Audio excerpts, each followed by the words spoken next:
Welcome to Career Spotlight Academy, your daily deep dive into the world of STEM careers and entrepreneurship, where we explore inspiring journeys and the skills needed to thrive. Let's dive in and explore today's Spotlight career.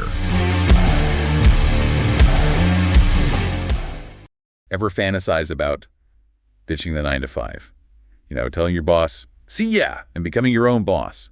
I think we all have at some point, right? It's a common dream. For sure. And today, we're diving into the world of entrepreneurs who actually did it. Those who transformed their side hustles into their main gig. And not just that, they built six-figure empires. And it's more than just dreaming, right? It's about understanding the how behind these incredible stories, the steps they took, the mindsets they embraced. Totally. And that's what we're unpacking today. The real stories, the actionable insights so our listeners can glean some golden nuggets of wisdom. Get ready to take some notes, everybody. Seriously. Now, it's easy to think these success stories happen overnight, a bit of luck, sprinkle of magic.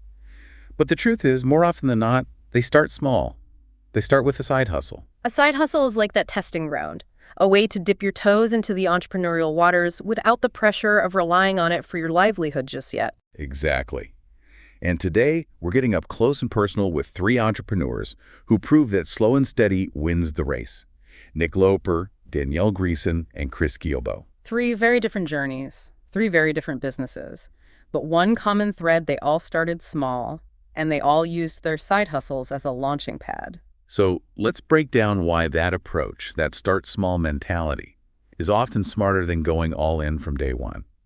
Honestly, the thought of quitting my job tomorrow and pouring all my savings into a business? Terrifying, right? Absolutely terrifying. I'd be a nervous wreck. It's like that classic saying, don't quit your daydream until you make your day job your daydream. Side hustles are all about mitigating that risk, that fear of jumping without a safety net. It's like having a safety net, but it's also about so much more than just money, right? 100%. It's about building resilience, about developing that entrepreneurial hustle and grit. You're juggling a full-time job, maybe a family, a social life, and then carving out time for this passion project. I can only imagine. It takes serious dedication, serious time management, and the ability to prioritize like a boss. It's the ultimate test of your commitment, isn't it? Yeah. If you're willing to put in the work, even when you'd rather be, binge watching your favorite show, it shows you're serious about this dream. And that's where Nick Loper's story comes in. He's a fantastic example of this start small mentality in action. He didn't strike gold on his first try, did he? Now that you mention it, didn't he start out selling shoes online? He did, navigating the wild world of e-commerce and affiliate marketing, trying to stand out in a sea of online shoe sellers. Which, let's be real, is a tough gig. Super competitive, especially for someone just starting out. It takes time to find your footing, to learn the ropes, and to figure out what works, what resonates with your target audience. And Nick's journey really highlights that it's okay to stumble, it's okay to course correct, embrace the failures, the lessons learned, because they often lead you to where you need to be. He took those early side hustle experiences, the wins, the losses, the lessons, and turned them into something incredibly valuable. Side Hustle Nation, a blog and podcast dedicated to, well, the ins and outs of side hustling. Such a clever way to leverage his own experiences, his own journey, to help other aspiring entrepreneurs navigate the world of side hustles. And he turned that passion into a thriving business, a six-figure business at that. And get this, he did all of this while still rocking his full-time gig. Talk about a master juggler. Nick's story proves that building something extraordinary on the side is absolutely doable.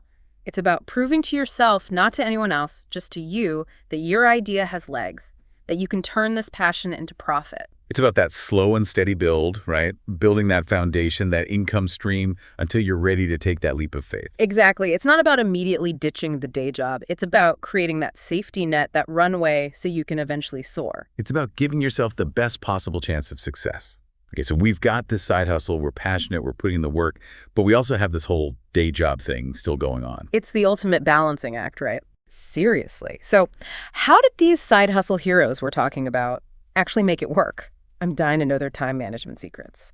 What about Nick? Any tips we can steal from him? Well, for one, Nick's a huge advocate for time blocking. Have you ever tried that? Time blocking. I've dabbled, but honestly, most days I feel like I'm just reacting to whatever's most urgent, Oh, I feel that. The tyranny of the urgent to-do list. But imagine this. Instead of just reacting, You carve out specific blocks of time in your week dedicated solely to your side hustle. Maybe it's an hour before work or a couple of evenings. Okay, so no more squeezing things in here and there. It's like a designated side hustle time. Exactly. And the key here is, during those blocks, your side hustle gets your undivided attention. No emails, no chores, just pure focused work on your business. Like making an appointment with your own success. I love that. But beyond time blocking, what other ninja time-saving tricks did these entrepreneurs use? I'm all ears. Many of them are all about automation and delegation. Okay, now we're talking automation and delegation. Those are my kind of buzzwords. Tell me more about how they use these superpowers. Think about those repetitive tasks that eat up your time.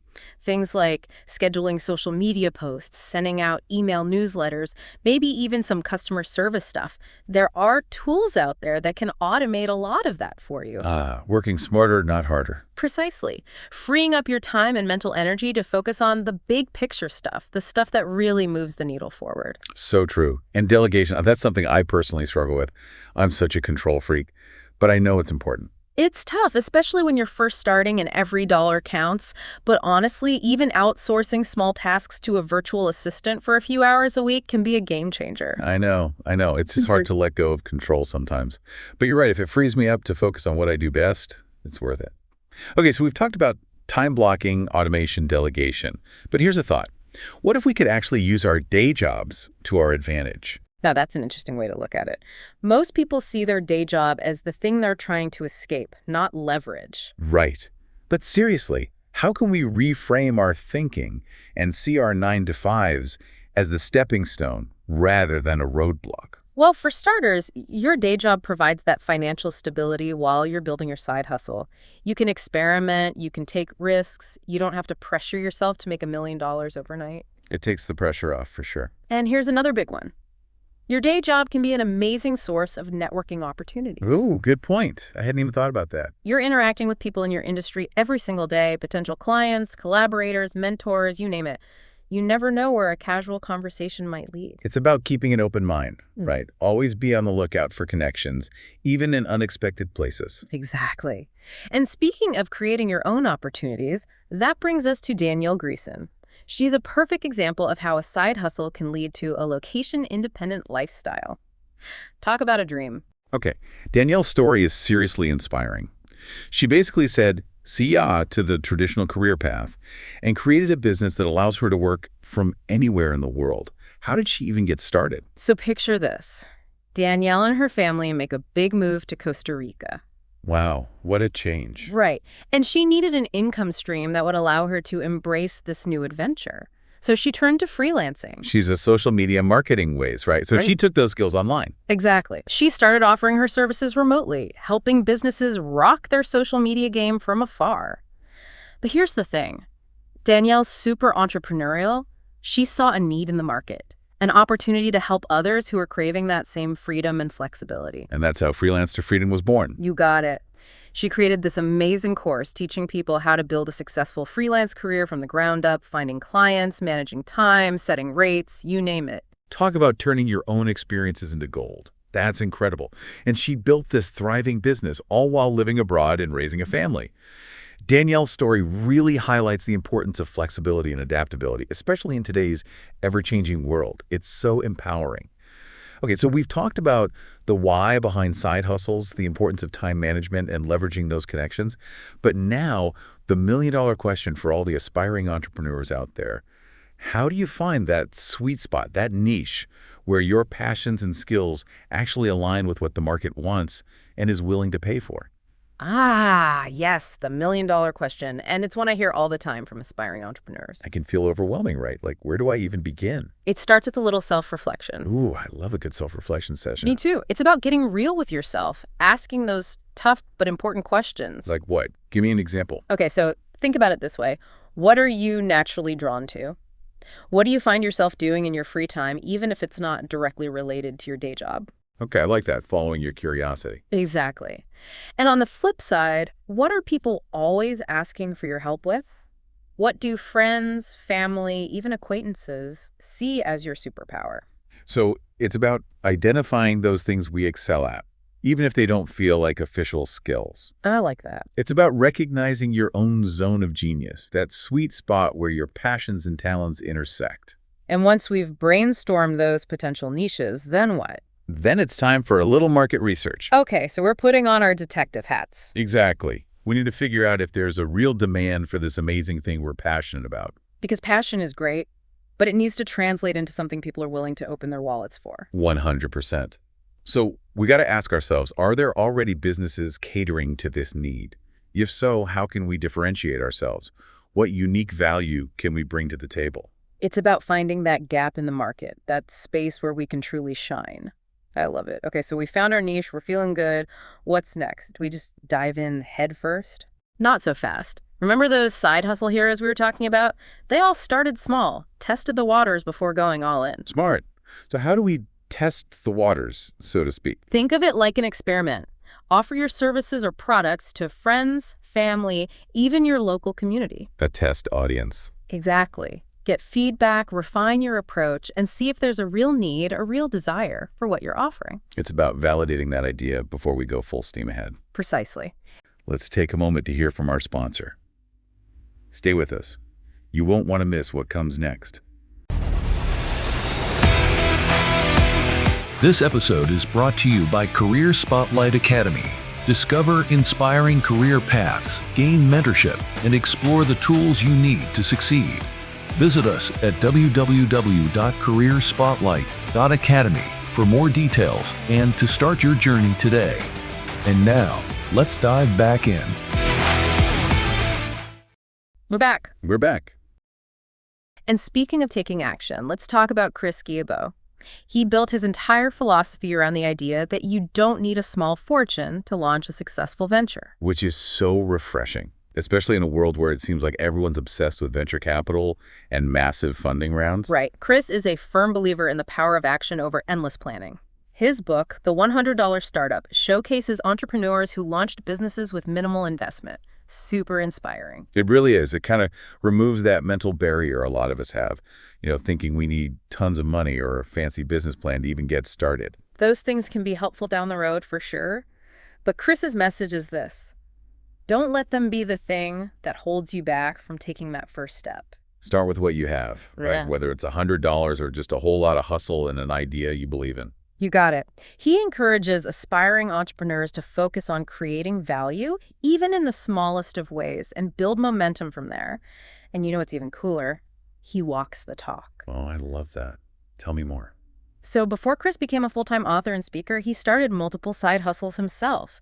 In fact, he funded his passion for travel by selling travel guides, teaching people how to explore the world on a budget. That's amazing. Proof that you don't need to wait for the perfect time or the perfect idea to get started. Sometimes it's about taking that leap of faith and figuring things out as you go. 100%.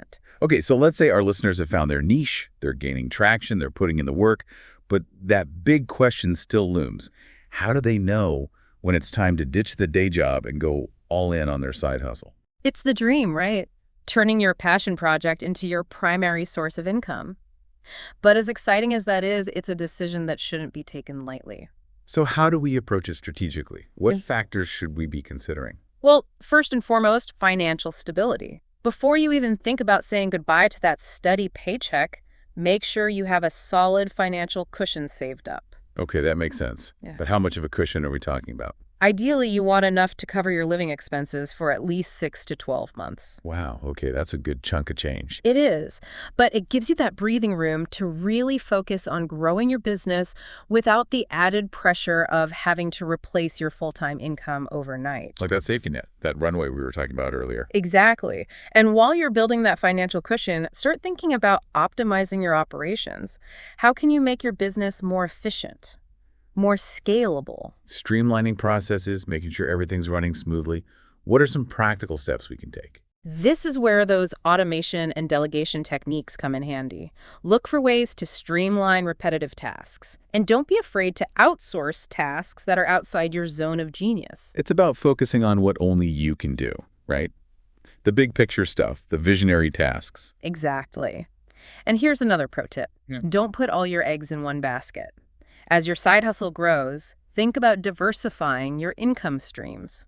So if you're selling a physical product, maybe you create a digital course or offer consulting services on the side? Exactly. Multiple streams of income not only provide a safety net, but they also open up more opportunities for growth. So we've got our financial cushion, we're streamlining our operations, we've got multiple income streams flowing. How do we know, really know, when it's time to make that leap? It's different for everyone, and there's no magic formula, but a good rule of thumb is to look for consistent income from your side hustle. Not just one good month here and there, but steady growth and profitability over time. Precisely. And beyond the financials, ask yourself this: are you truly passionate about this business? Because running a business, even one you love, is hard work. You've got to have that fire in your belly to sustain you through the challenges. Absolutely. If you can confidently say yes to all of that, you're financially stable, your business is running smoothly, you've got multiple income streams, and you're ridiculously passionate about what you're doing, it might just be time to take that leap of faith. I love that. It's both terrifying and exhilarating at the same time. Speaking of incredible journeys, we can't forget about Catherine Cook. Talk about starting young. Right. She co-founded that social networking site, My Yearbook, when she was still in high school. And it wasn't just some little project either. They grew that platform from the ground up, starting with a small user base and eventually reaching millions of members. And get this, they did all of this while still juggling homework and exams and all the things that come with being a teenager. They later rebranded as Meet Me and eventually sold the company for, get this, $100 million. $100 million. That's insane. It just goes to show that age is just a number when it comes to entrepreneurial success. But, their story also highlights something that's been a recurring theme throughout this whole episode: the importance of networking and mentorship. Absolutely. Very few successful entrepreneurs, if any, do it alone. It's about surrounding yourself with the right people, mentors, advisors, collaborators who can offer guidance, support, and a fresh perspective. It's about building your own personal board of directors, your own cheer squad, to support you along the way. And sometimes those connections come from the most unexpected places, even that day job you're trying to escape. So true. You never know who you might meet or what opportunities might arise just by putting yourself out there, building relationships, and having those conversations. Attending industry events, joining online communities, reaching out to someone you admire can open doors you didn't even know existed. And finding a mentor, someone who's been there, done that, can be invaluable. They've ridden the entrepreneurial roller coaster. They know the ups, the downs, the loops. It's like having a seasoned guide to help you navigate the sometimes bumpy, often unpredictable, always exciting terrain of entrepreneurship. And they can offer advice, help you navigate challenges, and provide that much-needed pep talk when you need it most. Speaking of support, for our listeners who are feeling super inspired but maybe a tad overwhelmed by all this side hustle talk, remember, you don't have to do it all alone, right? Never. And that's where resources like Career Spotlight Academy come in. Career Spotlight Academy is an incredible resource for aspiring entrepreneurs. Seriously, they've got everything from online courses and workshops to personalized mentorship and a super supportive community. They can help you with everything from identifying your niche and validating your business idea to mastering your finances, marketing like a pro, and building a strong online presence. It's like having a team of experts in your corner, cheering you on and providing guidance every step of the way. Which can make all the difference, especially when you hit those inevitable bumps in the road. And speaking of bumps in the road, let's talk about some common pitfalls to avoid. What are some things side hustlers should watch out for? Oh, there are a few big ones. One of the most common is trying to do everything yourself. Ah, yes, the classic entrepreneurial trap. Wearing all the hats, burning the candle at both ends. It's tempting, especially in the beginning when you're trying to save money and maintain control, but it's a surefire path to burnout. So learning to delegate effectively is crucial. 100%. Build a team, even if it's just 1 or 2 people who can support your vision and help you grow. Delegation. It's not